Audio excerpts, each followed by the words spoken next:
how to link Instagram to TikTok. Now let's say you want to link your Instagram account or intertwine your Instagram account to your TikTok account. The first thing you're going to do is to go to your TikTok app right here and go to your profile.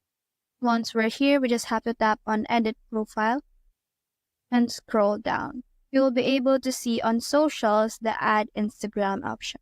So all you have to do is to tap on that and click on Login. Now after that, you will be asked to fill up the information of phone number, username, or email and add in your password. After that, you just have to tap on this login option right here.